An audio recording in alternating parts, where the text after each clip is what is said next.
Ne désespérez pas. nimwihebe Ne désespérez pas. nimwihebe There is hope. hari ibyiringiro Il y a l'espérance. hari ibyiringiro Le Dieu que nous servons, imana dukorera c'est un Dieu ni imana en qui on peut se confier. umuntu ashobora gushyira ibyiringiro bye En Dieu seul ni mu mana se honyine trouve un refuge sûr. hari ubwirisho bwa nyabwo Ce n'est pas aller là-bas ou ailleurs. ntabwo ari ukujya hariya cyangwa ahandi C'est en Dieu où il y a un refuge sûr. ni mu mana hari ubwirisho C'est le message que Paul a donné à ces personnes. nibwo butumwa pawulo yahaye abo bantu Et ça s'est passé comme Paul l'avait reçu de la part de l'ange. kandi byabaye nk'uko pawulo yabibwiwe na marayika Il y a eu des dégâts au niveau du navire. Ubwato nibwo bwagize ibibazo. Ariko bari abantu bose nta n'agasatsi n'akamwe katakaye. amen Nk'uko marayika yabibwiye Pawulo. amen amen Parce que notre Dieu, kuko imana yacu il est au-dessus des éléments. iri hejuru y'ibi byaremwe Des éléments. imiyaga Il est au-dessus des épreuves. iri hejuru y'ibigeragezo Il est au-dessus des vents. iri hejuru y'imiyaga Il est au-dessus des problèmes de tout genre. iri hejuru y'ibibazo by'ubwoko bwose Ne cherche pas refuge ailleurs. ntushake ubwihisho ahandi Que tu sois en Afrique, en Europe, aux États-Unis, en Asie, partout où tu es. waba muri amerika muri aziya muri mu burayi Le refuge sûr, ubwihisho nyabwo c'est en Dieu. ni mu mana Alléluia. amen Acclamons Jésus. dukomere yesu amashi Comment Dieu est-il notre refuge? ni gute imana yaba ubuhungiro bwawe Ah. Comment Dieu peut être notre refuge? ni gute imana yaba ubuhungiro bwacu La Bible dit l'Éternel est mon refuge. bibiliya avuga ngo uwiteka niyo buhungiro Mais bwanjye comment est-ce que cela peut-il être vrai dans ma vie? ni gute ibyo byaba ukuri mu buzima bwanjye Alléluia. amen Lisons vite reka dusome twihuta dans le psaume 62, verset 7-13. zaburi ya 62 Psaume 62, 7-13. 62 karindwi kugera kuri 13. 16 On va lire. ye gusoma niyo gitare cyanjye yonyine n'agakiza kanjye ni igihome kirekire kinkingira sinzanyeganyezwa imana niyo irimo agakiza kanjye n'icyubahiro cyanjye igitare cy'imbaraga zanjye n'ubuhungiro bwanjye biri mu mana mwa bantu mwe mujye muyiringira ibyo mu mitima yanyu mubisuka imbere yayo imana niyo buhungiro bwacu ni ukuri aboroheje ni umwuka gusa kandi abakomeye ni ibinyoma nibashyirwa mu gipimo ntibazika bazateruka bose bateranye umwuka ubarusha kuremera ntimwiringire agahato ntimwizigirire ubusa kunyaga ubutunzi nibugwira ntibuzabaherane imitima imana yavuze rimwe nabyumvise kabiri ngo imana niyo ifite ububasha kandi ni wowe mwami ufite imbabazi kuko witura umuntu wese ibikwiriye umurimo we amen amen Oh, amashimwe comme moi, Yesu. amen Oui, c'est lui qui est mon rocher et mon salut. Ma haute retraite, je ne chancellerai pas. C'est David qui dit. ni qui parle. dawidi uri kuvuga hano Si sur Dieu repose mon salut et ma gloire, le rocher de ma force, mon refuge est en Dieu. Dans ce psaume 62, muri zaburi ya 62 David parle de son expérience propre. hano dawidi aravuga ku bijyanye n'ibyo yabayemo mu buzima bwe Ce n'est pas une théorie qui nous balance ici. hano ntabwo ari amagambo ari kuvuga gusa Il parle de Dieu comme de son refuge. hano aravuga imana nk'ubuhungiro bwayo Il parle de Dieu comme son salut et sa gloire, comme son rocher, aravuga imana nk'igitare cye sa haute retraite. n'igihome kirekire kimukingira Donc vous voyez, son rocher, igitare cye sa haute retraite, igihome kirekire kimukingira son refuge. n'ubuhungiro bwe Tous ces mots ayo magambo yose parlent d'une seule chose, aravuga ikintu kimwe un lieu sûr et de sécurité. ni ahantu ho kwizerwa kandi hari umutekano Ça veut dire pour David, ni ukuvuga ngo kuri dawidi en Dieu seul, ni mu mana honyine il trouvait sa sécurité. niyo yumvaga atekanye C'est là où il était réellement en sécurité. niho yumvaga koko atekanye. Cet homme a traversé beaucoup de difficultés. Uriya mugabo yahuye n'ibibazo bikomeye bitandukanye. Il a été poursuivi toute sa vie durant. Yarahizwe ubuzima bwe bwose.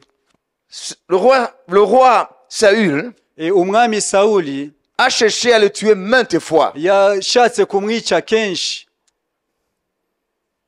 Deux fois, il était sur le point de l'atteindre. hari nawe yageragaho agiye kumushikira. Mais parce que Dieu était avec David, ariko kuko Imana yari kumwe na Dawidi, Dieu veillait sur David. Imana yaramurindaga. Alors David a traversé beaucoup de difficultés. Dawidi yanyuze mu bibazo bikomeye byinshi. C'était un homme de combat. yari umugabo w'indwanyi. Il a connu la guerre toute sa vie. yarwanye intambara ubuzima bwe bwose. Quand il était petit, akiri mutoya, derrière le troupeau de son père, arinze imikumbi ya se, là, il luttait contre les ours, contre les lions. yarwanaga n'amadubu n'intare. Et le jeune David terrassait toutes ces bêtes féroces. rero uwo musore Dawidi agakubita hasi izo nyamaswa zose. L'expérience de la puissance de Dieu, rero ibijyanye no kuba mu mbaraga z'Imana, il l'a apprise dès son jeune âge. yabyize akiri mutoya. Il écrira ailleurs dans les psaumes, ahandi yaranditse muri Zaburi, l'Éternel exerce mes mains au combat. ngo Uwiteka yigisha amaboko yanjye kurwana. Exerce mes mains au combat. yigisha amaboko yanjye kurwana. Ça veut dire, il exerce ses mains au combat. ngo Imana itoza amaboko yanjye kurwana. C'est pour cela qu'il a terrassé le géant Goliath. niyo mpamvu yakubise hasi Goliath. David, il a défait les Philistins maintes fois. Dawidi yagiye anesha abafilisitiya kenshi. Donc David, c'est un homme qui a expérimenté qui est Dieu. Dawidi ni umugabo wamenye koko Imana ninde. Il regardait toutes choses yabonaga buri kintu cyose dans la perspective de la gloire du Dieu d'Israël. yabibonaga mu ishusho y'ubwiza bw'Imana ya Il Isirayeli. ne regardait pas la grandeur des choses ntabwo yabonaga ibintu ngo nibigari imbere ye ou la puissance des hommes. cyangwa imbaraga z'abantu. Il regardait tout à travers les lunettes de la gloire de Dieu. ahubwo byose yabibonaga mu marineti y'ubwiza bw'Imana. Alors il parle ici des choses qu'il a expérimentées. hano aravuga ibintu yabayemo. Il dit en Dieu seul est mon refuge. aravuga ngo mu Mana honyine niho nihisha. Alors aujourd'hui, rero uyu munsi nous vivons des moments turi kuba mu bihe où nous devons apprendre aho tukwiriye kwiga à faire de Dieu notre refuge. kugira Imana ubuhungiro bwacu. Alléluia. Amen. Alléluia. Amen. Alléluia. Amen. Il est écrit dans le proverbe, handitse mu migani, le nom de l'Éternel izina ry'Uwiteka est une tour forte. ni umunara muremure. Le juste s'y réfugie umukiranutsi niho yihisha et se trouve en sûreté. akaba amahoro. Proverbe 18:10. Zaburi imigani 18. Le nom de l'Éternel est une forte tour. izina ry'Uwiteka ni umunara ukomeye, umukiranutsi ahungiramo agakomera. Amen. Ouais, encore une fois. izina ry'Uwiteka ni umunara ukomeye, umukiranutsi awuhungiramo agakomera. Amen. Amen. Donc le nom de Jésus, nuvuga ngo izina rya Yesu parce que c'est lui l'Éternel. kuko niwe Uwiteka. Alléluia. Amen. C'est une tour forte. ni umunara muremure. Et le juste, il trouve son refuge. umukiranutsi niho abona ubwihisho. Le nom de Jésus, izina rya Yesu c'est un lieu de refuge. ni ahantu h'ubwihisho. Ça veut dire dans le nom de Jésus, rero mu izina rya Yesu il y a une place pour toi pour te réfugier. hari ahantu ukwiriye kwihisha. Lorsque les vents sont contraires, rero iyo haje imiyaga ikurwanya, quand on dit les vents sont contraires, iyo ibibazo byavutse, ibintu byagurutse kukurwanya. C'est une expression. ni ijambo Ntabwo rikoreshwa. ari imiyaga gusa. Voilà, vous voyez le bateau, quand le bateau est sur l'eau, et quand les vents viennent de la direction opposée, on dit les vents sont contraires. Quand les vents sont contraires, rero iyo haje ibibazo bikurwanya, alors il faut se souvenir rero ukwiriye kwibuka que dans le nom de Jésus, ko mu izina rya Yesu il y a une place de refuge. ari mu mwanya w'ubwihisho. Amen. Amen. Le nom de l'Éternel izina ry'Uwiteka est une forte tour. ni umunara ukomeye. Le juste s'y réfugie umukiranutsi arahihisha et il est en sécurité. akaba amahoro. À l'époque d'Ésaïe, mu gihe cya Yesaya Dieu a dit Imana yaravuze par rapport à ceux qui cherchent refuge dans d'autres choses qu'en Dieu. ku bijyanye n'abantu bashaka ubuhungiro mu bindi atari mu Mana. Amen. Amen. Ésaïe 28, versets 16 à 18. Yesaya 28:16-28.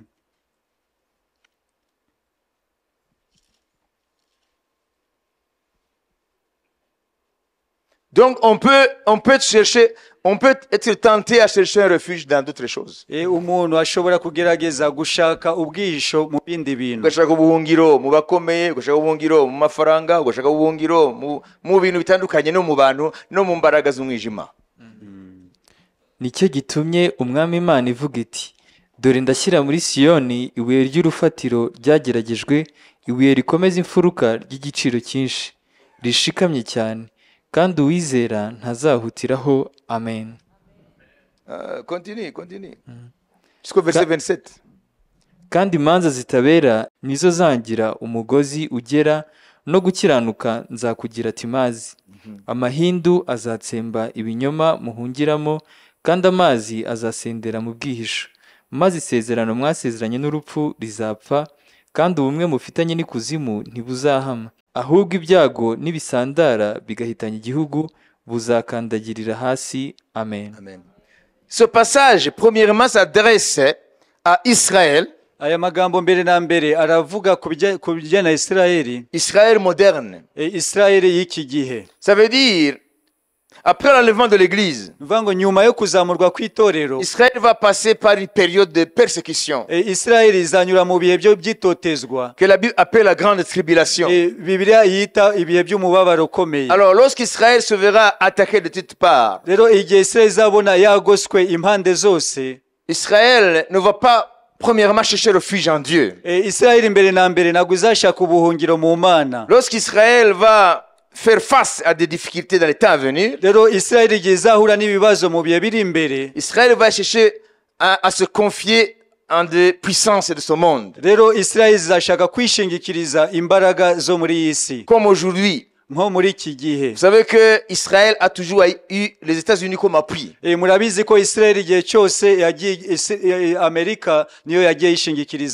Alors Dieu dit, toutes sortes de refuges, Dieu les qualifie de mensonges. Le malheur que vous craignez vous atteindra à coup sûr, parce que vous avez cherché refuge ailleurs qu'en Dieu. Alléluia. Amen. Voyez, avant il dit, je mets dans Sion une pierre angulaire. Et cette pierre, c'est Jésus-Christ lui-même. Alléluia. Amen. Il dit, voici j'ai mis pour fondement en Sion une pierre éprouvée, une pierre angulaire de prix. Ndashyira muri Siyoni ibuye ry'urufatiro ryageragejwe, ibuye rikomeza imfuruka solidement posé. Celui qui la prendra pour l'appui n'aura point hâte de fuir. Rishikamye cyane, kandi uwizera ntazahutiraho. La Bible dit que Jésus c'est lui la pierre angulaire qui a été rejetée par les bâtisseurs, donc les chefs religieux juifs. Mais elle est précieuse et choisie par Dieu. Et celui qui prendra cette pierre comme appui, il n'aura point honte. Et il ne va pas fuir. Le nom de Jésus, c'est une pierre d'appui. Si tu t'appuies sur Jésus, aucune force ne peut t'ébranler. Aucune force ne peut t'ébranler.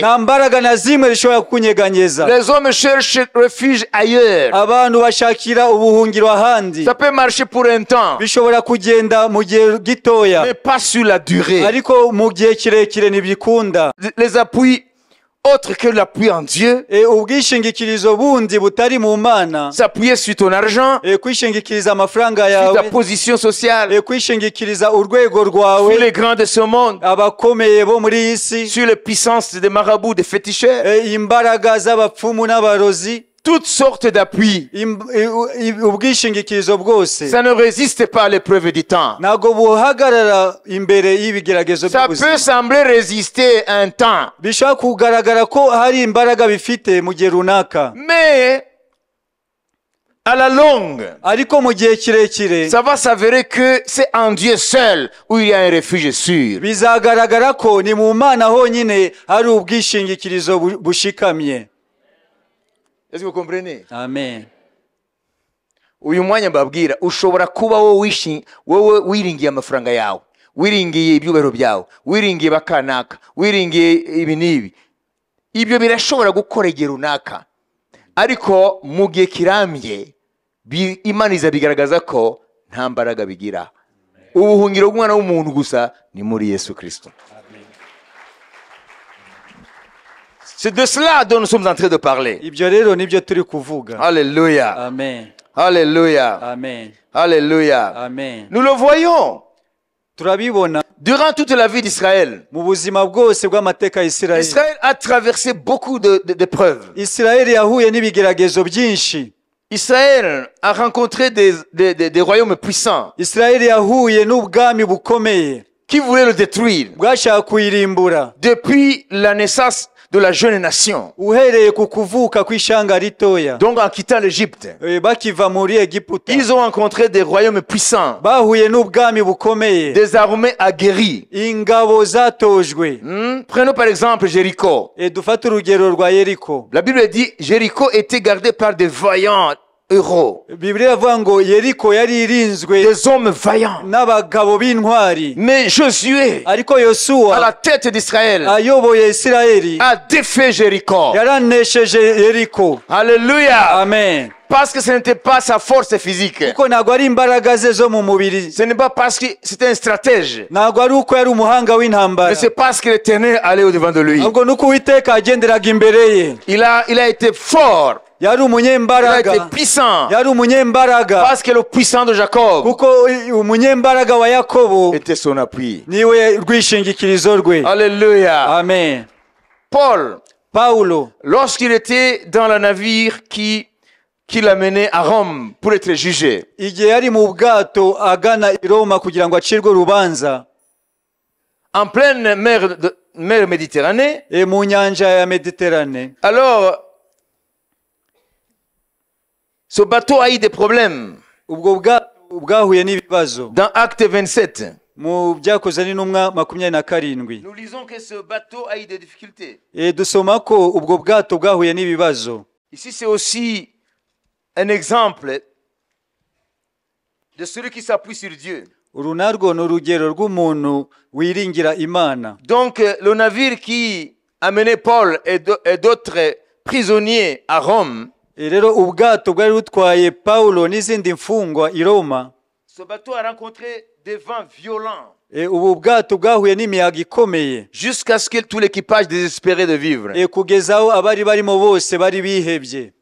Ils ont même refusé de manger Bari banze no kurya parce que c'était inutile. kuko ntacyo byari bikimaze. Ils ont commencé à vider le cargaison, à jeter les marchandises ou tout ce qui était dans le bateau pour alléger le navire. Bari batangiye kujugunya imitwaro yose yari muri bwato kugira ngo butaremererwa. Et pendant que tous étaient désespérés, Rero bose bamaze kwiheba, plus de 200 prisonniers, bari barenze 200 abafungwa, mais aussi les gardiens qui les amenaient à Rome. hamwe n'abarinzi, Sans compter les gardiens qui les amenaient à Rome et les matelots. bari 200 utabariyemo Plus de 200. barengaga 200 utabariyemo abarinzi bari babatwaye hamwe Alors, lisons au verset 21 jusqu'au verset 22, 25, 21, 25. 21, 25. Kandi bamaze iminsi myinshi batarya, Pawulo ahagarara muri bo hagati arababwira ati, yemwe bagabo, mwari mukwiriye kunyumvira ntimuve i Kireti, ngo mutabona ibi byago no gupfusha ibyanyu. Kandi none ndabakomeza, nimuhumure kuko muri mwe hatazapfa n'umwe keretse inkugi. Kuko iri joro iruhande rwanjye hahagaze marayika w'Imana, ndi uwayo nyikorera. Akambwira ati, Pawulo, witinya, ukwiriye guhagarara imbere ya Kayizari, kandi dore Imana iguhaye n'abo mugendana bose. nuko nimuhumure mwa bagabo mwe kuko nizeye Imana yuko bizaba uko nabwiwe. Amen. Amen. Amen. Nous étions dans le navire 276 personnes en tout. Au verset 37. 37. C'était un... Twese bari mu nkuge twari abantu 276. Vous voyez, tous étaient sur le point de périr. Bose hari hasigaye gato ngo barimbuke. Parce que la Bible nous dit ici, Kuko hano biratubwira les vents étaient contraires. nuvuga ngo imiyaga yaje ibasatira. Au verset 4. Ku murongo wa 4. Parce que les vents étaient contraires. Dutsukiraho duhita munsi y'ikirwa cy'Ikupuro dushaka kukikingaho umuyaga kuko wari uduturutse imbere. Mais c'est pas fini, il y a d'autres vents qui sont venus après. Hari n'indi miyaga yaje nyuma yaho. 14 et 15. Maze umwanya muto ushize baterwa n'umuyaga uhuha cyane witwa Urakuro uturuka kuri icyo kirwa. 15. Inkuge irahehwa ntiyabasha kugema umuyaga turayireka ijya aho ishaka. Duhita munsi y'akarwa kitwa Kirawudo twikingaho umuyaga maze tubona uko dushyira indere mu nkuge ariko bituruhije cyane. Bamaze kuyiterura benda imirunga bayinyuza munsi y'inkuge barayihambira kandi kuko batinyaga gusukwa ku musenyi usaya witwa Suriti bamanura imyenda igendesha Va au verset 20. Murongo wa 20. Kandi hashize iminsi myinshi izuba n'inyenyeri bitaboneka duterwa na ruhuhuma y'umuyaga mwinshi ibyo bituma twiheba rwose ko ntawe uzakira. 21. Kandi bamaze iminsi myinshi batarya Pawulo ahagarara muri bo arababwira ati yemwe bagabo mwari mukwiriye kunyumvira ntimuve i Kireti ngo mutabona ibi byago no gupfusha ibyanyu. 22. Kandi none ndabakomeza nimuhumure kuko muri mwe hatazapfa n'umwe keretse inkugi. Pourquoi? Kuko iri joro iruhande rwanjye hahagaze marayika w'Imana nduwayo nyikorera. Il lui a dit quoi? Akambwira ati Pawulo witinya ukwiriye guhagarara imbere ya Kayizari kandi dore Imana iguhaye n'abo mugendana bose.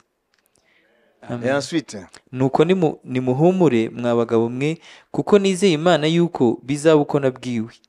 Alléluia. Amen. Acclamons Jésus. Amashi menshi kuri Yesu.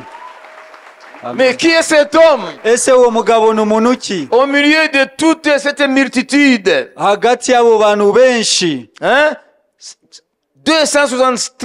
276 personnes en tout. Abantu 276. 276, ça veut dire Paul, il est le 276e personne. Nuvuga ngo Paulo niwe wari uwa 276. Alléluia. Amen. Paul est la 266e personne. Niwe wari uwa 276. Alors prenons 275 sans Paul, n'est-ce pas? Dufate 275 tutabariyemo Paulo. Alors toute cette personne, Rero abo bantu bose 275, abantu 275 avait perdu toute espérance de vivre. bari bihebye bumva ko bagiye gupfa. Dans cette circonstance, Muri ibyo bihe ils ont perdu toute espérance. bari bihebye. Quand on perd l'espérance, Iyo utakaje ibyiringiro on perd même l'appétit de manger. utakaza na apeti yo kurya. Alors ils avaient arrêté de manger. Bari bahagaritse no kurya. Alors pendant que la mort s'annonçait, Rero igihe bari bategereje gupfa, pendant qu'ils étaient environnés par des ténèbres, igihe bari bagoswe n'umwijima, même le soleil s'était caché, les étoiles, n'izuba n'inyenyeri byari byihishe, il n'y avait que des ténèbres hari umwijima gusa au sein de la mer Méditerranée. muri iyo nyanja ya Mediterane. Le navire ballotté par des vents puissants. Ubwo bwato buteraganwa n'imiyaga ikomeye. Dans ce désespoir, Muri uko kwiheba, l'ange de l'Éternel est apparu à Paul. marayika w'Uwiteka abonekera Paulo. Il a dit, Paul, Paul, Paul, Aramubwira Paulo, ne crains point. Nwitinya. Il ne va rien arriver. nta kiri bube Ni à toi, ni à toutes les personnes qui sont avec toi. yaba kuri wowe n'abantu bose muri kumwe Parce qu'il te faut comparaître devant César. kuko ukwiriye guhagarara imbere ya Kayizari. Alors Paul se dresse Paulo rero arahagarara et il dit, écoutez-moi. aravuga ngo Et munyumve. il s'adressait à des gens déjà par terre, Yabwiraga abantu bari baguye qui n'ont bacitse intege, plus aucune espérance. nta byiringiro bari bagifite, Fébriles parce qu'ils n'avaient pas mangé plusieurs jours. banacitse intege mu mubiri ko bari bamaze iminsi batari. Écoutez-moi, Munyumve, le Dieu que je sers, Imana nkorera il a envoyé son ange, yohereje marayika wayo, il m'est apparu yambonekeye, et il m'a certifié. yampamirije, Il n'y aura que la perte du navire, ubwato nibo buze kwangirika mais gusa, vous, vos vies seront saines et sauvées. ariko ubuzima bwanyu nta kintu buri bube. À cause de moi, Paul, Kubera njyewe Paulo vous allez être sauvés. muraza gukira, Et je sais, kandi ndabizi neza sans aucun nombre de doutes, nta gushidikanya qu'il en sera comme il m'a été dit. ko biri bube nk'uko nabwiwe. Aujourd'hui, mes frères et sœurs, Uyu munsi bavandimwe, toute l'humanité inyoko muntu yose se trouve comme ces gens dans ce navire. imeze nk'abo bantu bari muri ubwo bwato. L'humanité aujourd'hui Inyoko muntu yose se trouve comme ces gens dans ce navire. imeze nk'abo bantu muri ubwo bwato. Le ciel de ce monde s'est assombri.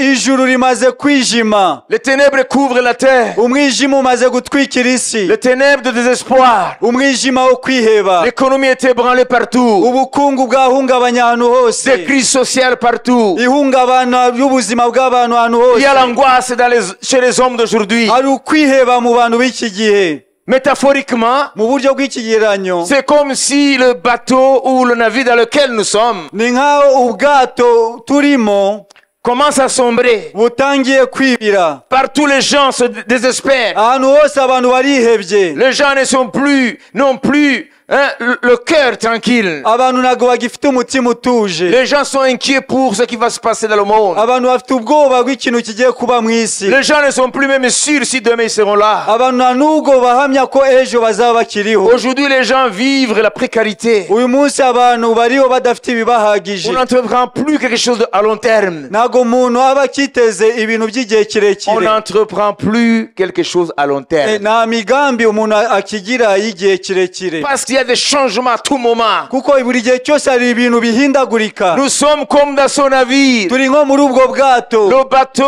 de l'humanité ubwato bw'inyoko muntu est frappé par des vents violents, buri gukubitwa n'imiyaga ikomeye, des crises sans précédent. ihungabana rikurikirana, Pas dans ce pays, atari mu gihugu kimwe. sur tous les continents. Chaque pays a ses défis aujourd'hui Buri gihugu gifite ibibazo byacyo qui font que les gens désespèrent. aho bituma abantu biheba. Hein? Il y en a qui disent, moi je vais aller aux États-Unis, je vais aller au Canada, je vais aller en Europe, je vais aller... Mais là, tu vas trouver la même chose. Abantu bakavuga ngiye kujya muri Amerika, ngiye kujya i Buraya, urahasanga n'ubundi ni hahandi. Toute proportion gardée, ça veut dire, en tenant compte, chaque pays a ses spécificités.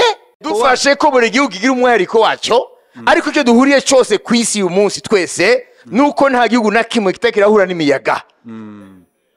Amen. Est-ce que vous comprenez? Amen.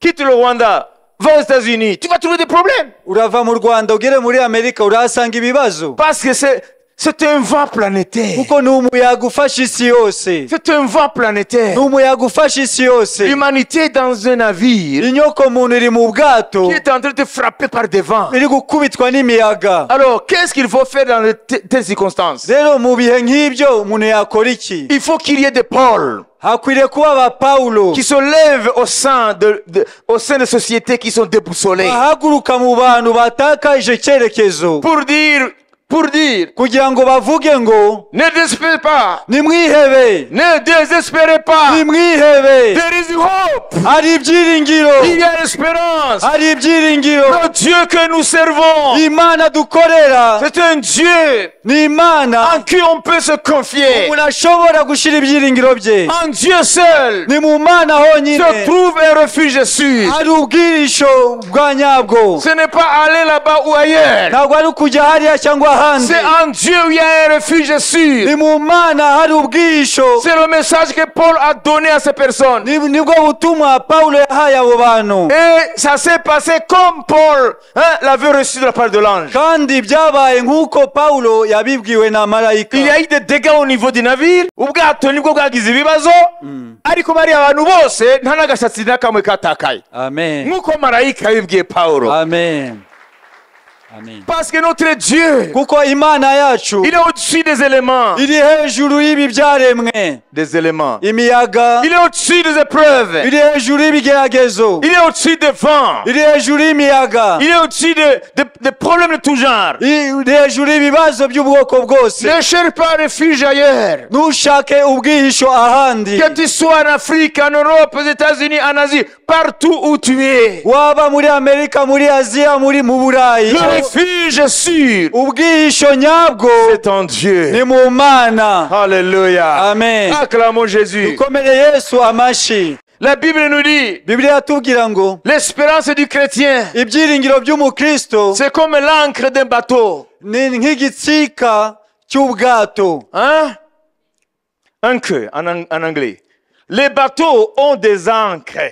Ubwato bugira icyo bita igitsika. Ça veut dire, lorsqu'un bateau accoste, Iyo ubwato bugeze ku nkombe, alors on sort l'ancre. basohora icyo cyitwa igitsika. C'est une pièce qui est fabriquée pour s'accrocher dans le fond marin. Ni ikintu kiba cyaratunganijwe kugira ngo gifate munsi mu mazi. Alors, l'ancre qui est plongée dans le fond marin Rero icyo gitsika cyajugunywe munsi mu mazi est relié au bateau par une chaîne. rero gihuzwa n'ubwato n'umunyururu. Alors, quand le vent frappe le bateau, Rero umuyaga y'ukubise ubwato, au lieu que le bateau aille dans la direction du vent, aho kugira ngo ubwato bujye mu cyerekezo cy'umuyaga, ce qu'on appelle la dérive, nuvuga ngo aller à la dérive. ukajya mu cyerekezo cy'umuyaga. Alors, à cause de cette ancre, Rero kubera icyo gitsika, le bateau se tourne toujours vers le côté de vent. Le bateau, vous voyez, ça veut dire sans l'ancre, nuvuga ngo ntacyo icyo gitsika kidahari, le bateau suit la direction du vent. ubwato bukurikira icyerekezo cy'umuyaga. Mais à cause de l'ancre Ariko kubera icyo gitsika qui est dans le fond, kiri munsi mu mazi, quand le vent vient, iyo umuyaga uje, le bateau se tourne vers la direction du vent. ubwato Ça veut buhindukira dire, fait face au vent. buhangana n'uwo muyaga. C'est comme ça qu'est conçu l'ancre. Niko icyo gitsika nicyo gishinzwe. Et le Saint-Esprit nous dit, Rero Mwuka Wera aratubwira l'espérance du chrétien, ibyiringiro by'umukristo c'est comme l'ancre de l'âme. bumeze nk'igitsika umutima. Alors, où est-ce que l'ancre s'accroche? Rero icyo gitsika gifata hehe? Lisons dans Hébreux chapitre 6. Dusome Abaheburayo igice cya 6. Tu ne le savais pas. Ntabwo wari ubizi. Mais tu as une ancre. Ufite igitsika. Et l'endroit où elle s'accroche, Rero ahantu gifata il est solide cet endroit. ni ahantu hakomeye. Alléluia. Amen. Chapitre 6 Hébreux. Abaheburayo igice cya 6. Alléluia. Amen. Nous allons lire au verset 15 jusqu'au verset 20. Murongo wa 15 ugeza kwa 20. Uko niko byabaye kuko Aburahamu amaze kwihangana yahawe ibyo yasezeranijwe. Abantu barahira ubaruta no mu mpaka zabo zose indahiro niyo izirangiza kuko iba ikomeje amagambo. Nicyo cyatumye Imana ishatse kurushaho kugaragariza abaragu ibyasezeranijwe uko imigambi yayo idakuka yongeraho indahiro. Kugira ngo ibintu bibiri bidahinduka, iby'Imana itabasha kubeshyeramo biduhesha ihumure rikomeye, twebwe abacikiye gusingira ibyiringiro byashyizwe imbere yacu. Ibyo byiringiro tubifite nk'igitsikamutima gikomeye kandi gishikamye cyinjira hirya y'umwenda ukingiriza hera cyane, aho Yesu yatwinjiriye atubanjirije amaze guhinduka umutambyi mukuru iteka ryose mu buryo bwa Melikisedeki. Amen. Amen. Amen. Amen. Est-ce que vous me suivez? Ese muri kunkurikira? Écoutez, si tu as des problèmes qui sont en train de te mijoter dans ton cerveau là, et ça t'empêche de kunyiganyiga. Mais c'est ça, Dieu t'a amené ici pour te donner la solution. Imana yaje kugira ngo iguhe ibisubizo ku bibazo uri kurwana nabyo. Amen. Amen. Alléluia. Amen. Le refuge n'est ni en Orient.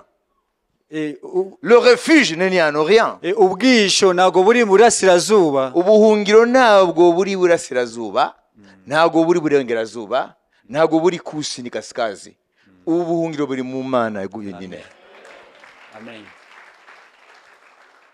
Alors, ce que nous venons de lire, rero icyo turi kuvuga, ce que nous venons de lire, ibyo tumaze gusoma, c'est qu'il y a deux choses par lesquelles Dieu ne peut jamais mentir. nuko hari ibintu bibiri Imana idashobora kubesha, La promesse et le serment. ni isezerano n'indahiro. Quand Dieu donne une promesse Yo Imana itanze isezerano avec un serment, ikariherekesha indahiro, il faut t'accrocher. ukwiriye kuhafata, C'est du béton. ni beto.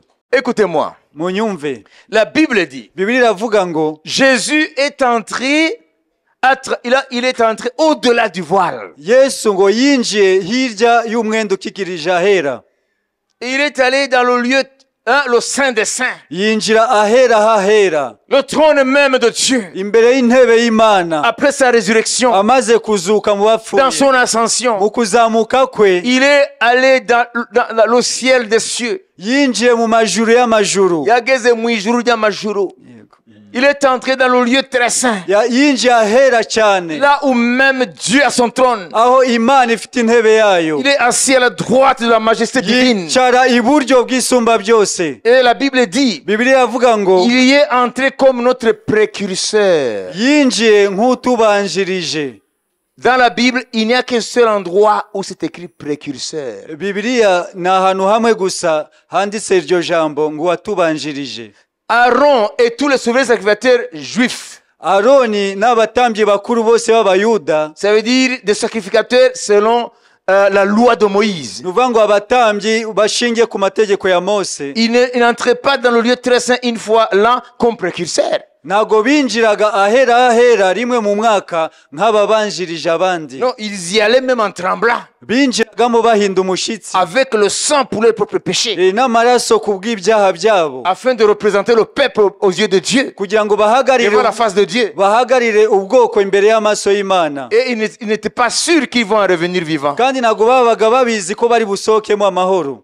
C'est pourquoi le peuple dehors priait pour le sauveur sacrificateur, Niyo mpamvu ubwoko hanze bwabaga buri gusengera umutambyi mukuru pour qu'il revienne. kugira ngo agaruke, Parce que s'il n'est pas nickel avec Dieu, kuko natagaragara ko atunganye imbere y'Imana, alors Dieu le frappe là. Imana rero ihita imukubita aho ngaho, Puisque personne ne peut y entrer, kuko ntawe ushobora il kwinjiramo. y avait un dispositif pour tirer le corps. Hari uburyo ko gukurura umurambo n'uwo munyururu. Ça veut dire le jour où le sauveur sacrificateur devait aller officier dans le lieu très saint, Rero igihe umutambyi mukuru yagombaga kwinjira ahera kugira ngo akore umurimo une fois l'an, rimwe mu mwaka, il commençait d'abord à confesser ses péchés, à offrir des sacrifices pour son propre péché. yabanzaga kwatura ibyaha, agatamba igitambo ku bw'ibyaha bye, Et comme ça, il allait en tremblant pour représenter le peuple et demander le pardon du peuple aux yeux de Dieu. noneho akagenda ahinda umushyitsi kugira ngo asabe imbabazi ku bw'ubwoko bw'Imana. Vous comprenez? Amen. Donc il n'entrait pas comme précurseur. Rero ntabwo yinjiraga nk'ubanjirije abandi, Parce que personne ne le suivra. kuko nta n'umwe washoboraga Le kumukurikira. peuple restait dehors, loin, Ubwoko bwasigaga inyuma kure dans le parvis.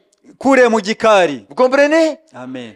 Mais Jésus, Ariko Yesu, la Bible nous dit, Bibiliya atubwira ngo ce mot, son terme est utilisé une seule fois dans la Bible. iryo jambo ryanditswe rimwe gusa muri Il Bibiliya. est entré dans le lieu très saint au-delà du voile, Yinjiye ahera cyane inyuma y'umwenda ukingiriza ahera, comme notre précurseur. nk'utubanziriza, Parce que lui, kuko we on n'est pas là à prier pour lui. ntago twe duhari kugira ngo tumusengere. Les autres religions Ayandi madini prient pour leur leader spirituel. asengera abayobozi babo bo mu mwuka. Abantu bose bashinze amadini, abayoboke babo bakomeza kubasengera. Mumva? Amadini yose muzi. Abayobozi bayo bayatangiye. Sibyo? Amen? Amen. Abayoboke barabasengera. Ngo Imana nawe ibagirire imbabazi. Mais Jésus n'a pas besoin de qu'on prie pour lui. Ariko Yesu ntabwo akeneye ko tumusengera, Parce qu'il est entré comme précurseur. kuko niwe watubanjirije. Ça veut dire que nous allons suivre. Nuvuga ngo natwe turakurikiraho. Il est notre précurseur. Niwe watubanjirije, Il nous a dévancés yaratubanjirije par le même chemin. muri ya nzira nyine. La Bible appelle la voie une nouvelle voie.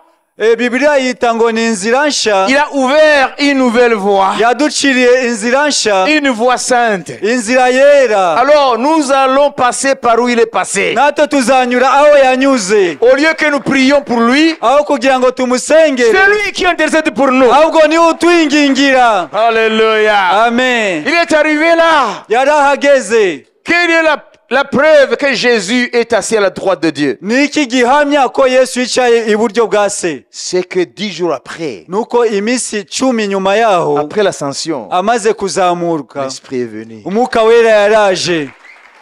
Amen. Ça c'est un cachet indélébile. Icyo ni gihamya kidashidikanwaho. La Bible nous dit, Bibiliya iratubwira, Jésus, Yesu, il est entré dans le ciel même, yinjiye mu ijuru nyaryo, dans le véritable tabernacle. mu buturo nyabwo. Les sacrificateurs aaroniques, sur la base de la loi, officiaient dans l'ombre du tabernacle du ciel.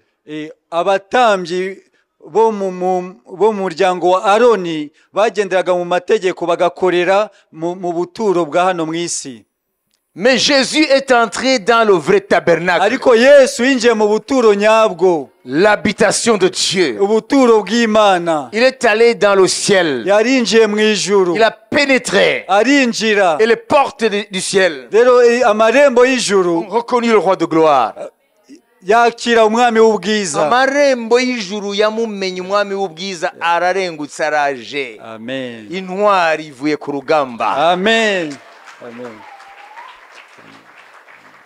Et l'Esprit dit, Rero umwuka aravuga ngo, quand Jésus est monté, igihe Yesu yazamukaga, écoutez, il y a des choses qui sont passées au-delà du regard des hommes. hari ibintu byakoretse birenze aho amaso y'abantu abona. Hari ibintu n'abapetero bamubonye azamuka batari kubona.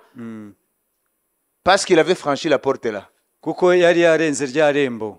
Rya rembo twize. Qui sépare le monde physique et le monde spirituel. Bitandukanya isi iboneka n'isi y'umwuka. Mais l'Esprit lève le voile. Ariko umwuka wera akuyeho igitwikirizo. Dans la Bible. Hano muri Bibiliya. L'Esprit dit, umwuka wera aravuga ngo, portes éternelles. Amarembo y'iteka. Écoutez, l'Esprit dit, portes éternelles. Amarembo y'iteka. Ouvrez-vous. Nimukinguke grandement. Mukinguke cyane. Parce que le roi de gloire arrive. Kuko umwami w'ubwiza araje.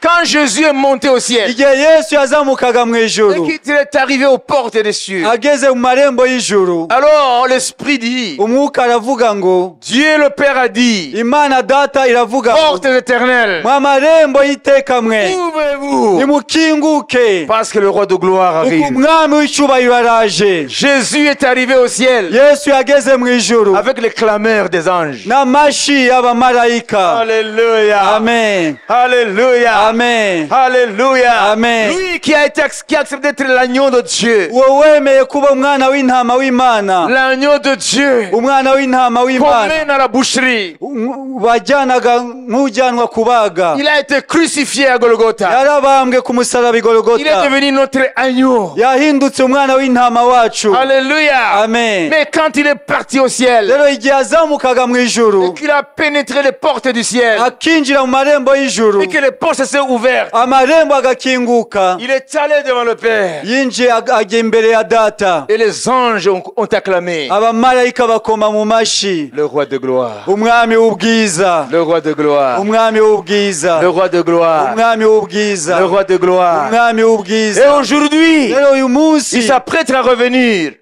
yiteguye kugaruka comme le lion de la tribu de Juda nk'intare y'umuryango wa Yuda, pour terrasser les forces des ténèbres. kugira ngo akubite hasi imbaraga z'umwijima. Alléluia. Amen. C'est Jésus. Ni Yesu. Les portes des cieux l'ont reconnu. Amarembo y'ijuru yaramumenye. Le roi de gloire. Umwami w'ubwiza. King of glory. Umwami w'ubwiza. Alléluia. Amen. C'est lui ton Seigneur. Niwe mwami wawe. C'est lui ton Dieu. Niwe mana yawe. King of glory. Umwami w'ubwiza. Le roi de gloire. Umwami w'ubwiza. Il a triomphé. Yaranesheje. Il a vaincu. Yaranesheje. Alors quand il est entré, rero amaze kwinjira, son sacrifice a été parfaitement accepté.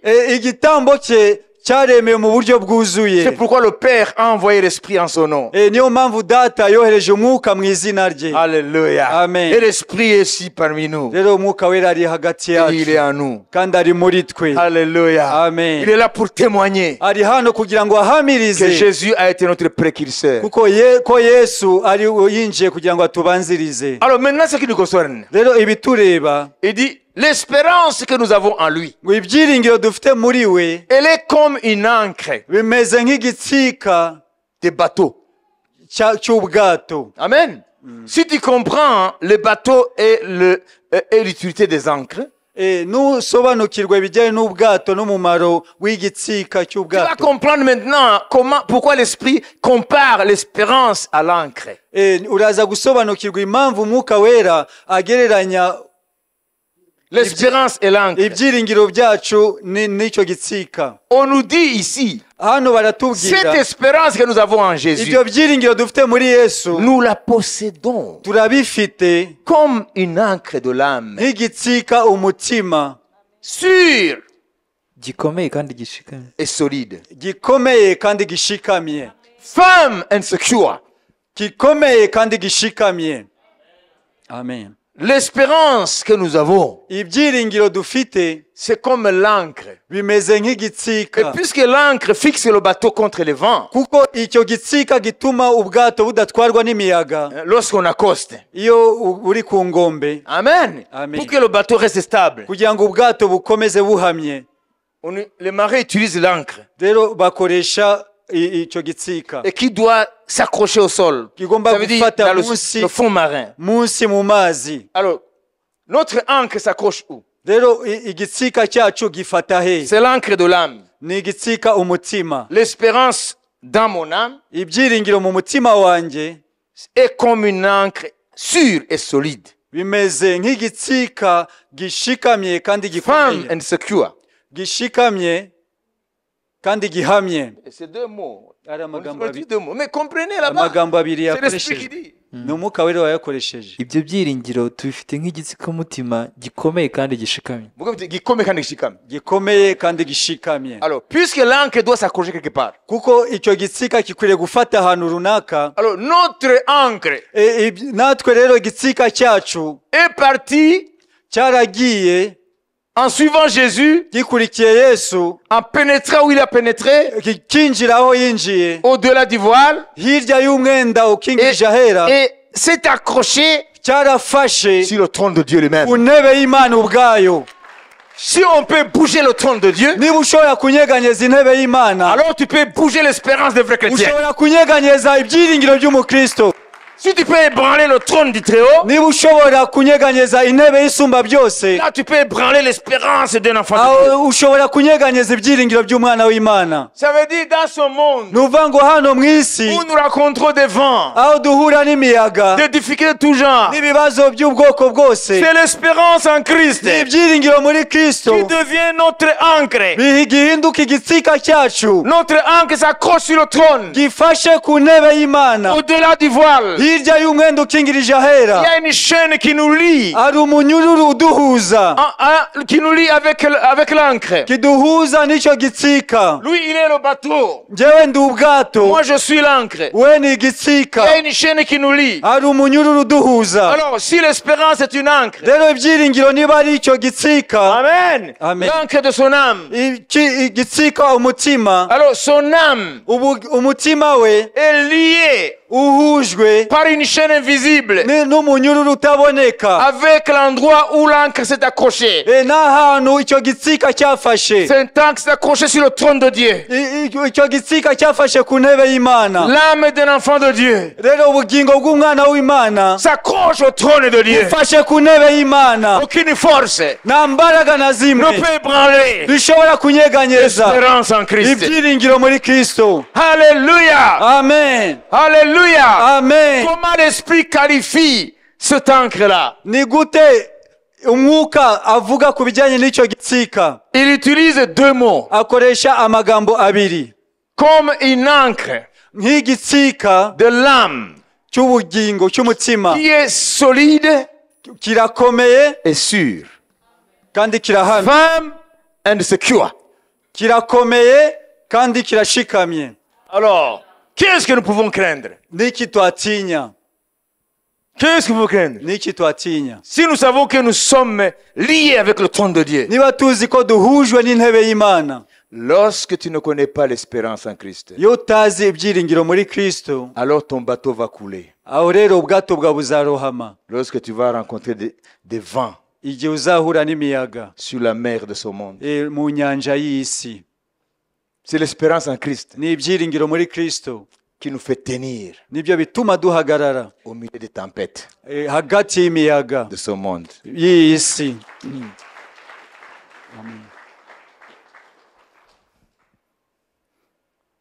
Écoutez, Mwumve. vous avez compris? Amen. Jésus est notre précurseur. Yesu niwe watubanjirije.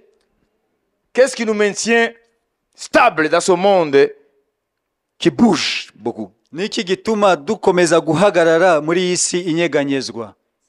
C'est l'ancre, Ni igitsika solide et sûr, gikomeye kandi gihamye. firm and secure, Gikomeye kandi gihamye, qui lie notre âme gihuza ubugingo bwacu et le trône. n'intebe y'Imana. Là où Jésus est assis à la droite du Aho Père, Yesu yicaye iburyo bwa se, il y a une chaîne invisible. hari umunyururu utaboneka. Voulez-vous que je vous dise le nom de la chaîne? Murashaka mbabwire izina ry'uwo munyururu? Hein? Alléluia. Amen. L'ancre, vous savez, c'est l'espérance. Ni ukuvuga ngo icyo gitsika ni ibyiringiro. Amen. Amen. De mon âme Ubugingo bwanjye est lié au trône. uhujwe n'intebe y'Imana. Au bout de la chaîne, Ku iherezo ry'umunyururu il y a l'ancre qui accroche le trône. hari igitsika gifashe ku ntebe y'Imana. Et la chaîne vient là, dans mon âme. Mon âme, c'est le bateau. Rero uwo munyururu ukaza mu bugingo bwanjye. Ubugingo bwanjye nibwo bwato. Et métaphoriquement, cette chaîne, c'est quoi? Mu buryo w'ikigereranyo uwo munyururu ni iki? C'est ta foi. Ni ukwizera kwawe. Amen. Sans foi, il n'y a pas d'espérance. Nta kwizera nta byiringiro. Comprenez? Amen. C'est la foi qui est ce lien invisible Ni ukwizera niwo wa munyururu utagaragara qui lie ton âme uhuza ubugingo bwawe avec l'ancre. na cya gitsika. Alléluia. Amen. L'ancre, c'est l'espérance Igitsika ni ibyiringiro, et la foi, c'est la chaîne. ukwizera ni wa munyururu. Alléluia. Amen. Alors, qu'est-ce qui se passe? Rero niki cyabaye? Qu'est-ce qui se passe? Niki kiri kuba? Lorsque l'enfant de Dieu rencontre des épreuves, Iyo umwana w'Imana ahuye n'ibigeragezo, vous savez, dans le premier temps, sa foi semble vaciller, n'est-ce pas? iyo bikiba ukwizera kwe kusa nkaho kunyeganyeze. Vous avez connu ça? Ibyo byababayeho? Oui ou non? Yego. Qui ont la foi ici? Ni bande bafite kwizera hano? Lorsque tu affrontes des difficultés, Iyo uhuye n'ibibazo, tu sembles, dans les premiers instants ou dans les premiers moments, tu sembles vaciller un peu. iyo bikiba usa nkaho unyeganyijeho gatoya. Amen. Bien sûr. Même si le bateau a jeté l'ancre. Nubwo ubwato Même si le bateau a jeté l'ancre. nubwo ubwato bwajugunywe cya gitsika, Mais puisque quand la mer s'agite rero iyo inyanja iri puissamment, iri kunyeganyega, le bateau ne va pas la dérive parce qu'il a jeté l'ancre. ubwato ntabwo butakaza icyerekezo ko bajugunye cya gitsika. Amen. Amen. Et le poids de l'ancre est proportionnel à la grandeur du bateau, Rero à la taille du bateau. imbaraga z'icyo gitsika, Le poids. uburemere bw'icyo gitsika bujyana n'imbaraga z'ubwo Un bwato. petit bateau aura une petite ancre. Un gros bateau aura une grande ancre. Akato gatoya kagira agatsika gatoya. Comprenez? Ubwato bunini bukagira Alors, regardez le bateau. Rero murebe ubwato Il y a l'ancre bufite igitsika qui l'empêche de couler, butuma butibira d'aller à la dérive. kujya mu cyerekezo kindi. Mais quand même, quand les vents sont puissants, Ariko yo imiyaga ifite imbaraga, le bateau fait comme ça. ubwato busa nkaho bunyeganyeze. Mais le vent ne peut jamais l'emporter. Ariko umuyaga ntago butwara Parce que le bateau a jeté l'ancre. kuko ubwato bwajugunye igitsika. Même si tu trouves des problèmes Nubwo wahura n'ibibazo et que tu sembles avoir un peu, tu perds un peu d'équilibre dans la foi. ukumva nkaho utakaje icyerekezo mu kwizera, Mais sois sûr en toi. ariko umenye ko muri wowe Tu ne vas pas couler. ntago uri burohame Tu ne vas pas couler. ntago uri burohame Tu ne vas pas couler. ntago uri burohame Oui, ça va bouger. yego biranyeganyega Satan va essayer de souffler satani aragerageza pour guhuha te faire couler. kugira ngo urohame Mais si tu as une véritable espérance en Christ ariko niba ufite ibyiringiro nyabyo muri kristo et une foi solide, n'ukwizera kutanyeganyega l'ancre ne va pas lâcher ntago cya gitsika kiri buveho et la chaîne ne peut jamais être rompue. n'umunyururu ntushobora gucika. Amen. Qui a compris? Amen. Vous avez compris? Amen. C'est l'esprit qui le dit. ni umwuka wivuga. Ntuzagira ubwoba nubwo wahura n'ibibazo bimeze gute. N'uwa muyaga ugerageza kureba ko ubwato bwatwarwa, ariko ubwato buzagira akamuvuma gake kubera imbaraga z'umuyaga, ariko ntabwo bushobora kurohama. Amen. Kubera yuko uwo munyururu witwa kwizera urakomeye. Amen. Et l'ancre accroche puissamment. Igitsika kirafashe cyane. Amen. Alléluia. Amen. Hébreux 13, 5, 6. Abayobora 13. ntimukagire ingeso zo gukunda impiya ahubwo mujye Ninde hano akunda impiya? Wewe ukunda amafaranga umviriza iby'Imana ivugana. Ngo rwaye uti? ntimukagire ingeso zo gukunda impiya. Muvuge amafaranga. Ko impiya wanone ntiwamenye ibyo ari byo. ntimukagire ingeso zo gukunda amafaranga ahubwo mujye munyurwa n'ibyo mufite, kuko ubwayo yavuze iti sinzagusiga na hato kandi ntabwo nzaguhana na hato. Nicyo gituma tuvuga dushize ubwoba tuti Uwiteka ni umutabazi wanjye sinzatinya. Umuntu yabasha kuntwara iki? Amen. Amen.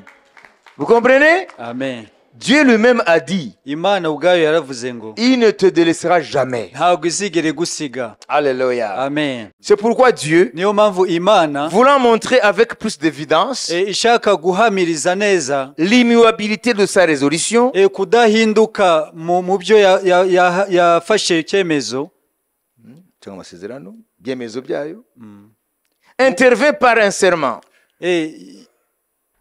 Yavuze itanga n'indahiro. Vous comprenez? Amen. Ngo ntizagutererana. Amen. Hein?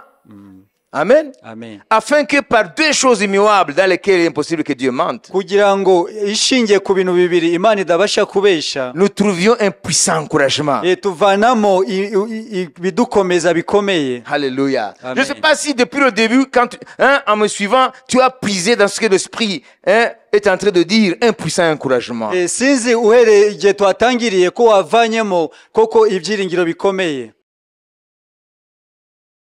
Le monde est en perpétuel changement. Isi iri mu mpinduka zikurikirana nyinshi, Et souvent dans la tourmente. kandi cyane cyane bikanyeganyeza ibintu. Beaucoup de ceux qui se confient dans cette vie Abantu benshi bishingikiriza ku by'ubuzima ont été déstabilisés. barahungabanye. Vrai ou faux? Nibyo cyangwa si byo? L'économie mondiale a été fortement ébranlée. Ubukungu bw'isi bwarahungabanye mu buryo bukomeye. Les gouvernements et les hommes politiques ont tâtonné à la recherche de solutions. za guverinoma n'abayobozi b'ibihugu mu gushaka ibisubizo. Partout on se demande que faire. Hose baribaza se dukora iki? Il est important de nous rappeler que ni icy'ingenzi kwibuka ko quoi qu'il arrive dans le monde, uko biri kose mu isi, Dieu ne change jamais. Imana ntago hinduka. Amen. Si nous y prenons garde, nituba maso, ce contexte instable et incertain risque d'influer si nous n'y prenons garde. nitutaba maso nitutabyitwararika ibi turi turigishwa nitutabyitwararika si nous n'y prenons garde nitutitwararika ibi turi kwiga, ce contexte instable et incertain risque d'influer sur notre cœur ibi bihe bihindagurika bishobora kuzagira ingaruka ku buzima bwacu et notre esprit, ku mutima yacu no ku mwuka wacu. oui, yego, oui, les gouvernements peuvent changer, yego za guverinoma zishobora guhinduka, les hommes peuvent nous décevoir, abantu bashobora kuduhemukira, les systèmes politiques peuvent être plus ou moins efficaces, imiyoborere ya politiki ishobora kugira umumaro, nous pouvons être confrontés à des problèmes et des difficultés. dushobora guhura n'ibibazo bitandukanye. Beaucoup, même les chrétiens, benshi hari n'abakristo ont cédé au découragement et à l'inquiétude, baremeye gucika intege no kwiheba no à kwiganyira la peur n'ubwoba et au sentiment d'insécurité. n'umutima uhungabanye. Dans de tels moments, mu bihe nk'ibi il est important ni iby'ingenzi de nous rappeler que byo kwibutsa ko quoi qu'il arrive dans le monde, uko biri kose mu isi Dieu ne change jamais. Imana ntaguhinduka. Amen. Ses plans sont arrêtés et immuables. Imigambi yayo irahamye kandi ntihinduka. Son caractère est invariable. Imiterere yayo ntijya ihinduka. Nous pouvons toujours espérer en lui, dushobora kuyiringira notre refuge. akaba ubwihisho bwacu. Nous devons tugomba saisir l'espérance qui nous était proposée. gusingira ibyiringiro twahawe. Cette espérance en la providence de Dieu ibyo byiringiro byo gutabarwa n'Imana n'est pas une promesse vague, ntabwo ari isezerano gusa riraho ridasobanutse ryo mu cyuka, mais une ancre de l'âme ahubwo ni igitsika umutima sûre gihamye et solide. gikomeye. Nous pouvons compter sur elle. dushobora kuyiringira, Nous pouvons espérer en lui, dushobora kuyiringira car kuko il est impossible ko ntibishoboka que Dieu mente. ko Imana ibesha. Proclamez aujourd'hui twamamaze none que les promesses de Dieu ko amasezerano y'Imana sont vraies ni ay'ukuri dans votre vie. mu buzima bwanyu. Amen.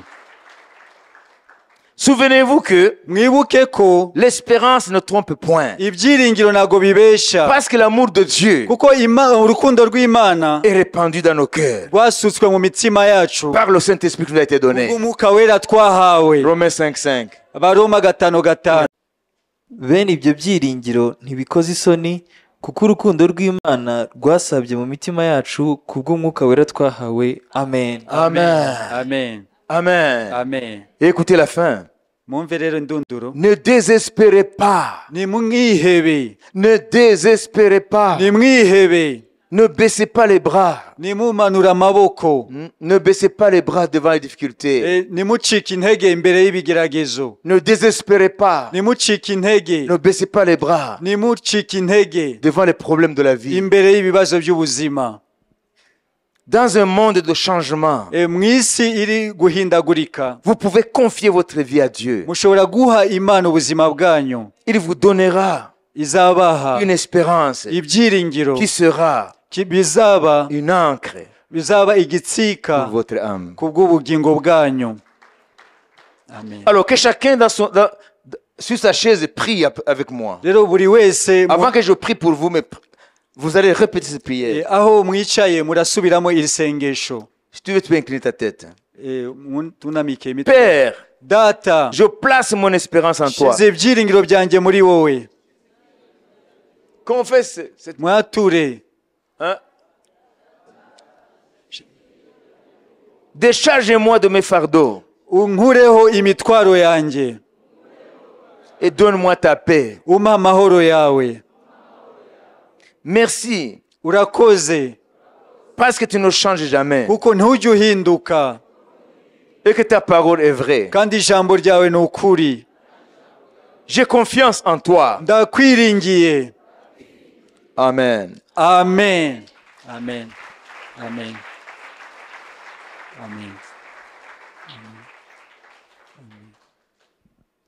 Partout où tu iras, aho uzaba hose, que ce soit ici yaba ari hano ou ailleurs, cyangwa ahandi, souviens-toi toujours uzahore wibuka que le refuge ko ubuhungiro sûr nyabwo se trouve uniquement en Dieu. buri mu Mana gusa. Amen. Tu n'auras jamais ntabwo uzagera na rimwe dans un endroit de ce monde ahantu muri iyi si où tu ne trouveras pas de tempêtes. aho utazahura n'imiyaga, Parce que tous nous sommes dans un même navire. kuko twese turi mu bwato bumwe. Notre monde, spirituellement parlant, c'est la mer. isi yacu mu buryo bwo mu mwuka igereranwa n'inyanja. Il n'y a pas deux mondes, il y a un monde. Nta masi abiri ahubwo hari isi imwe. Oui, philosophiquement, il y a des mondes, mais il n'y a qu'une seule planète. Yego mu buryo bwa filozofi hari amasi, ariko il y a le monde des intellectuels, il y a le monde des nantis, il y a le monde des paumés. Hari isi y'abakire, hari isi y'abanyabwenge, hari isi y'abakene. Donc, on l'appelle des mondes. Mais tous vivent sur une seule planète. Alors aujourd'hui, la planète, hein, elle est comme la mer qui est agitée. Il y a des vents violents. Il y a des tempêtes qui frappent les navires de nos âmes. Amen. Amen. Alors, où trouver la sécurité? Où trouver la paix de l'âme? C'est uniquement en Dieu. Celui qui a donné à David un refuge sûr. L'Éternel des armées. Le Dieu d'Abraham, d'Isaac et de Jacob. Ne cherchez jamais refuge ailleurs. Ne te confie pas dans les hommes. Ne te confie pas dans les choses. Vous avez dit, David a dit, dans l'option 62 là, lorsque les richesses s'accroissent, n'y attachez pas votre cœur. Ça veut dire, confie-toi en Dieu. Adresse tes prières à Dieu. Sache que ton âme, elle est liée au trône de Dieu par la chaîne qui est la foi et l'encre de l'espérance.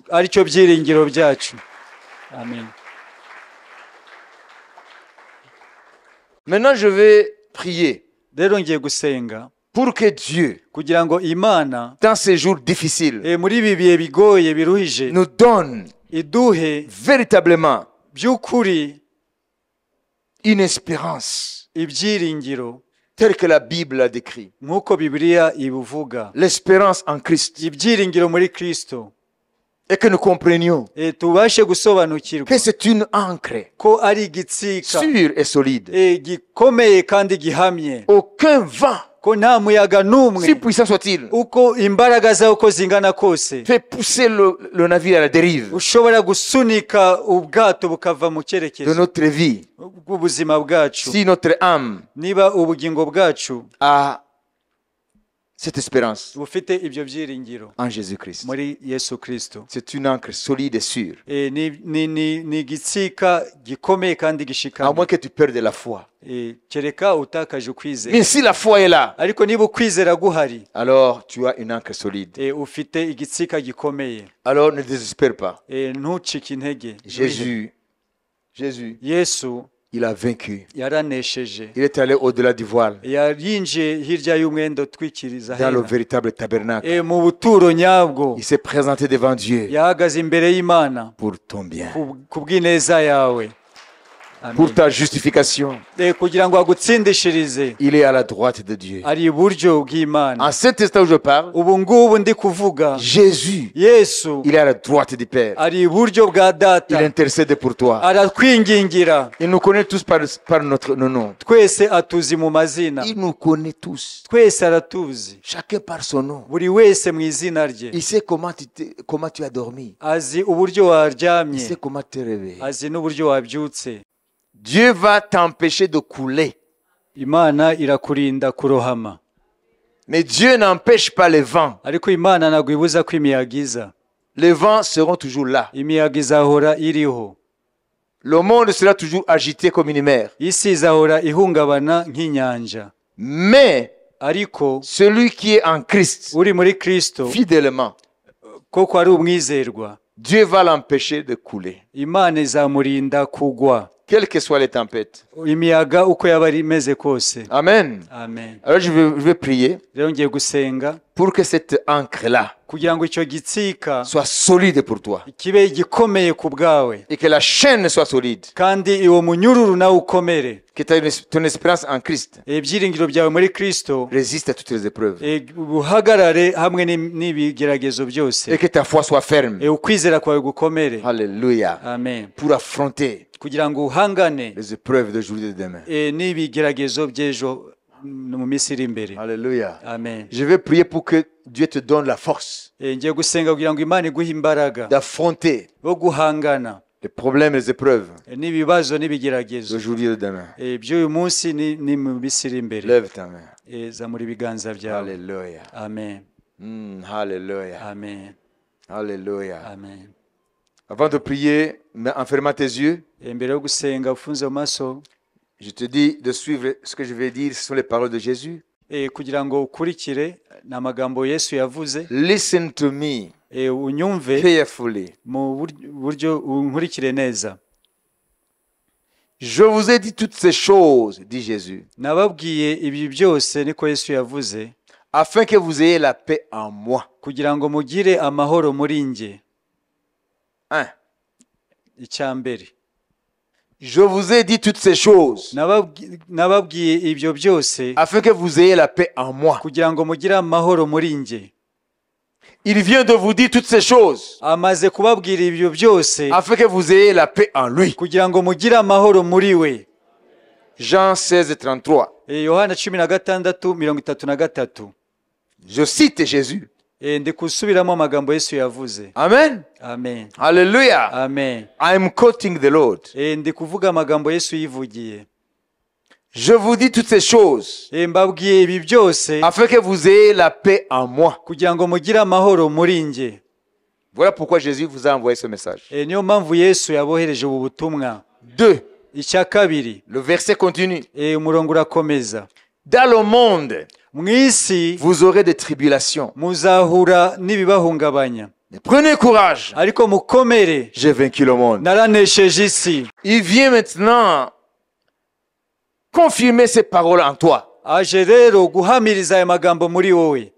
Pourquoi est-ce qu'il nous a dit toutes ces choses aujourd'hui? Kubera iki atubwiye amagambo yose uyu munsi? Afin que nous ayons la paix en lui. Ni ukugira ngo tugire amahoro muri we. 2. Icya kabiri, Dans le monde, mu isi vous aurez des tribulations. muzahura n'ibibazo. Voilà pourquoi je vous ai dit, les vents ne manqueront jamais. Ni ukuvuga ngo niyo mpamvu nababwiye ngo imiyaga ntizabura, Amen. Amen. Les épreuves ne manqueront jamais. ibigeragezo ntibizabura. Dans le monde, vous aurez des tribulations. Mu isi muzahura n'ibibazo, Mais prenez courage, ariko mukomere, car j'ai vaincu le monde. kuko naranesheje isi. Avec les tribulations, Hamwe n'ibibagerageza, il nous assure qu'il araduhamiriza a vaincu le monde. ko yanesheje isi. Alors, nous allons prier maintenant. Rero tugiye gusenga. Alléluia. Amen. Vous savez, Dieu n'aime pas l'incrédulité. Imana ntabwo ikunda batizera. C'est ce qu'il dit dans Hébreux 12. Nibyo ivuga mu Baheburayo 12. Qu'il n'y ait parmi vous quelqu'un qui est comme Ésaü. Ntihakabe muri mwe umeze nka Esawu. Il a été incrédule. Ntabwo yizeye. Il avait un mauvais cœur. Yari afite umutima mubi. Et il a perdu son droit d'aînesse. Atakaza ubusamuragwa bwe. Il dit, il ne faut pas qu'il y ait parmi vous des gens qui ont un tel cœur. Avuga ngo muri mwe ntihakwiriye kuba bafite imitima nk'iyo. Il faut avoir un cœur qui est fidèle, un cœur qui est humble, un cœur qui croit. Ukwiriye kugira umutima wo kwizera, umutima uciye bugufi. Qui croit que Dieu ne ment point. Umutima wizera ko Imana itabeshya. Alors, si tu as la foi, lève ta main. Niba ufite ukwizera uzamure ibiganza byawe. Parce que Dieu connaît le cœur de tout un chacun. Kuko Imana izi imitima yacu. Seigneur, Mwami, tu dis, Seigneur Jésus, subiramo ngo Mwami Yesu, merci pour toutes les paroles que tu nous as données. urakoze kubw'amagambo yose waduhaye, Qui nous appellent à trouver refuge uniquement en toi. aduhamagarira kugira ubwihisho muri wowe gusa. Buhungiro. Qui nous appelle à trouver refuge en toi uniquement. Aduhamagarira kugira ubuhungiro muri wowe gusa. Et non pas dans les choses de ce monde, atari mu by'iyi si ni dans les hommes. cyangwa mu bantu. Il n'y a aucun refuge. Nta bundi buhungiro. Tu nous as dit dans ta parole. Niko watubwiye mu ijambo ryawe. Sinon en moi et en mon nom. Uretse muri nge no mu izina ryanjye.